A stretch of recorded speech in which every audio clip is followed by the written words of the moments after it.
Me da mucho gusto saludar esta noche a la consejera electoral del Instituto Nacional Electoral, Carla Astrid Humphrey. Buenas noches, consejera.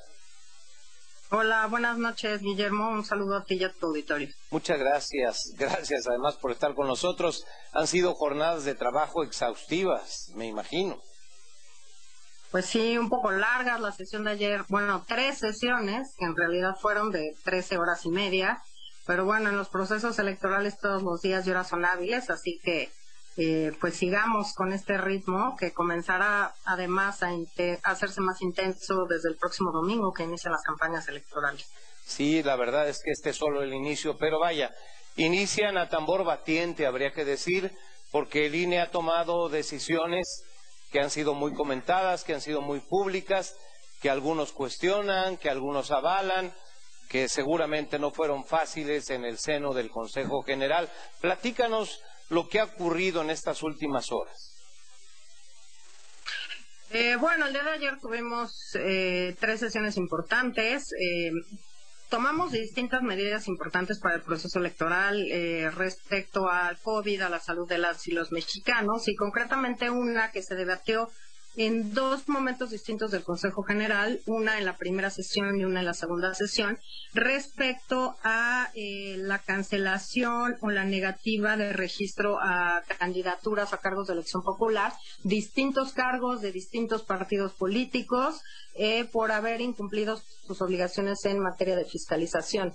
Debo decir que la fiscalización es la que garantiza la equidad en las contiendas electorales, la única que puede hacer la fiscalización en el país a los recursos de los partidos políticos y de las personas aspirantes, precandidatas o candidatas, es la Autoridad Electoral Nacional, es el INE, y en este contexto, pues la fiscalización es algo que nos ha costado mucho a todas las y los mexicanos, a las autoridades y a los partidos políticos, justamente para garantizar contiendas equitativas.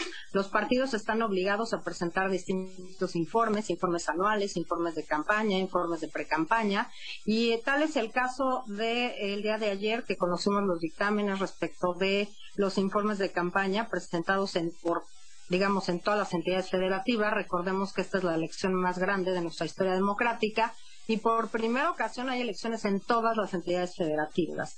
Y después de este análisis, pues se determinaron distintas irregularidades que se sancionaron de manera pecuniaria, es decir, con reducciones a las administraciones de los partidos políticos, y otras que ameritaron la sanción establecida en el artículo 229 de la Ley General de Instituciones y Procedimientos Electorales, que el párrafo 3 indica que todos los informes de precandidatos que no sean presentados dentro de los tiempos establecidos por la norma tienen una única consecuencia legal establecida en ese artículo, que es el no registro, la negativa de registro o la cancelación del registro de los precandidatos y las precandidatas que hubieran incurrido en esta omisión.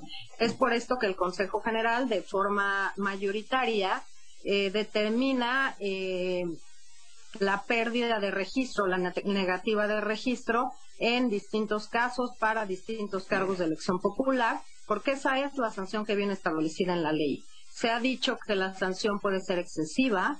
Sin embargo, pues es la sanción que establece claramente la ley para ese supuesto en específico, y pues habría que recordar que el INE no hace las leyes las hacen las y los legisladores, y nosotros lo que no podemos es dejar de aplicar la consecuencia jurídica establecida para el supuesto en específico, que es la falta de presentación dentro de los plazos establecidos, que los plazos también claramente están en la norma, así como todo el procedimiento para fiscalizar cuál es el proceso, cada una de las etapas, y por supuesto además se garantiza el derecho de audiencia para partidos políticos y para aspirantes, precandidatos y candidatos, para manifestar lo que a su derecho convenga respecto de los errores y omisiones que la autoridad haga de su conocimiento.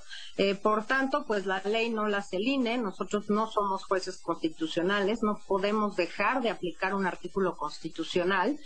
Otras autoridades tienen esas facultades, la Sala Superior la tiene, el INE no la tiene, y por tanto pues es la aplicación de la sanción establecida expresamente en la norma para este caso en concreto.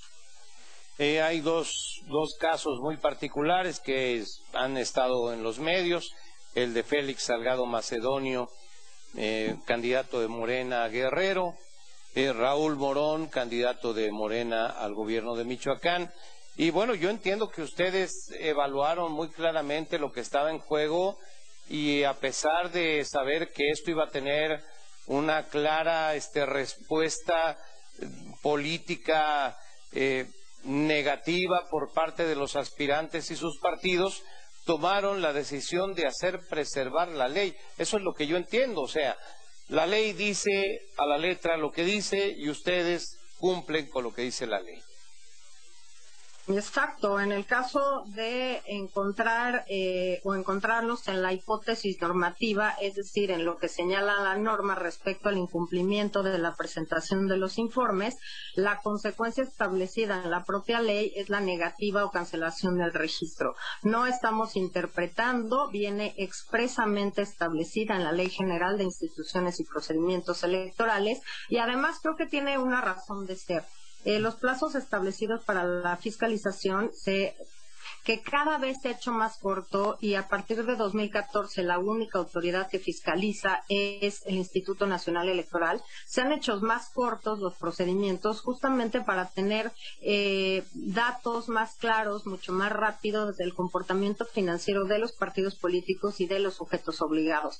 Y también porque cada vez que se van presentando más tarde la documentación o los informes, la autoridad se le obstaculizan las facultades que tiene para revisar estos informes. Tenemos tiempos acotados, la emisión y la aprobación de estos dictámenes el día de ayer posibilita que muchas candidaturas se presenten y sean avaladas porque tienen que tener el dictamen de no rebase de topes de campaña por parte de la autoridad electoral.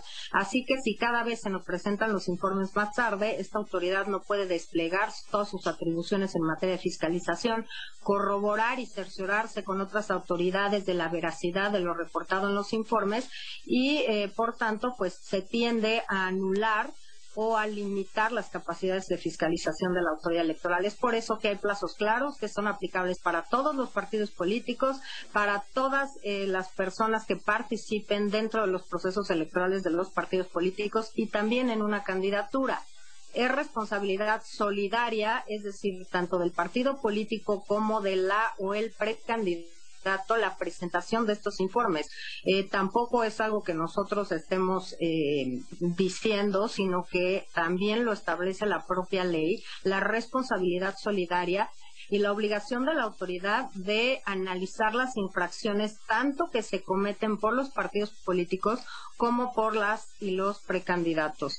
Y bueno, también el tribunal ha dicho que cualquier acto que tienda a obtener una candidatura para contender a un cargo de elección popular, sin importar el nombre que se le ponga o como se le llame, pues es un acto de precampaña. Así que pues creo que la autoridad cumple con aplicar lo que dice la ley. Si es una sanción excesiva o no, eso ya no nos corresponde a nosotros. Si hay que cambiar o no la norma, pues eso corresponde a las y los legisladores, no a nosotros. Y nosotros nos circunscribimos a analizar los contextos, los casos, las pruebas, las irregularidades en su caso y determinar la sanción que procede. Y en este caso, la sanción está claramente establecida. Carla, me queda claro que ustedes entienden que esto tiene para el INE un costo político, que hay una carga política en esta decisión y que ya advertimos desde hoy la andanada que se le viene al INE encima por esta decisión que desde el presidente para abajo es interpretada como una decisión política a favor de los adversarios del presidente y en contra de Morena.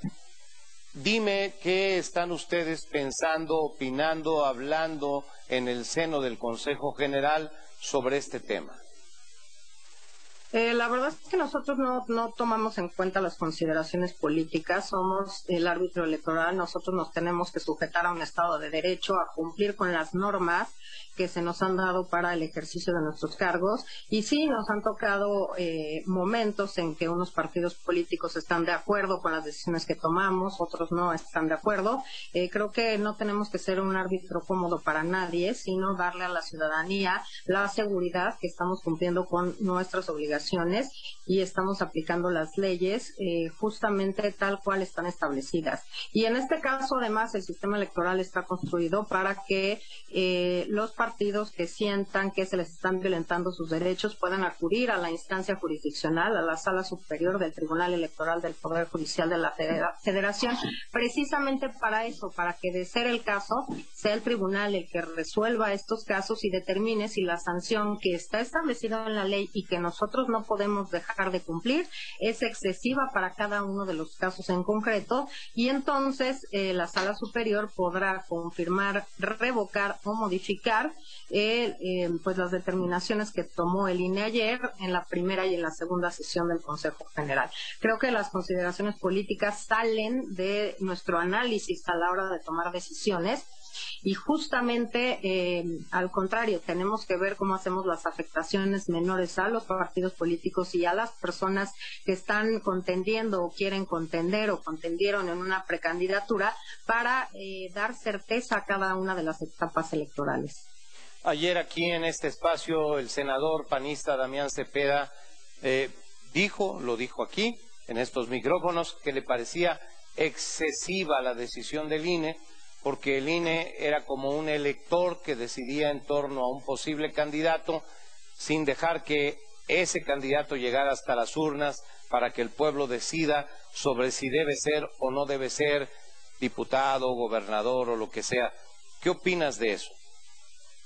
Pues me extraña que el legislador no conozca la ley, no conozca los supuestos normativos establecidos en la ley, votados, no sé si directamente por él, no recuerdo si en 2014 era legislador, pero vaya, sí, por su partido político, y por tanto, pues me llama la atención que, digamos, un actor político involucrado en campañas, que ha sido también votado para ejercer un cargo de elección popular, desconozca los márgenes de la ley. El artículo, insisto, 229, párrafo tercero, establece claramente la sanción, y la verdad es que, pues si es excesiva o no, eso corresponde valorar a las y los legisladores. Si creen que hay que modificar la norma, pues está en ellos modificarla, llegar a los acuerdos y a las votaciones necesarias para modificarlo. Nuestro análisis no debe ir por si son excesivas o no, porque no tenemos esas atribuciones de inaplicar ningún artículo del marco normativo que tenemos que cumplir. El legislador, bueno, a lo mejor no tiene claros los contextos, pero por lo menos lo que creo que habría que decir es que nosotros carecemos de esa facultad de inaplicar artículos que vienen expresamente establecidos en la norma, en el marco normativo que tenemos que cumplir, y es lo que aplicamos. Yo respeto la opinión del senador y de cualquier otro, incluso tengo colegas consejeros electorales que opinan también lo mismo, y el diferendo me parece que está entre si podemos o no inaplicar una norma, y la decisión mayoritaria fue que teníamos que aplicar la consecuencia jurídica que estaba establecida expresamente en la ley. Es decir, no hicimos ninguna interpretación, no teníamos un catálogo de sanciones que pudiéramos aplicar de un modo distinto. La sanción era única y está establecida, como dije, justo en este artículo para este caso en particular. Y fue aprobada por mayoría en el Consejo General. ¿Me recuerdas, por favor, cuál fue la votación que resolvió este caso? Se votó por 7 votos a favor y 4 en contra. Son 11 consejeros en el Consejo General del INE, 7 votaron a favor, 4 en contra, una amplia mayoría que resolvió este asunto. Te agradezco mucho, Carla. Ha sido una jornada muy larga para ustedes. Ya no te quiero entretener más, Carla. Astrid Humphrey, consejera electoral del INE, te agradezco que hayas aceptado participar en el programa. Muy buenas noches. Muchas gracias a ti. Saludos a tu auditorio. Buenas noches. Muchas gracias. Muy buenas noches. Esta noche estamos preguntando, el PAN acusa que Manuel Bartlett es el corrupto de corruptos. Coincide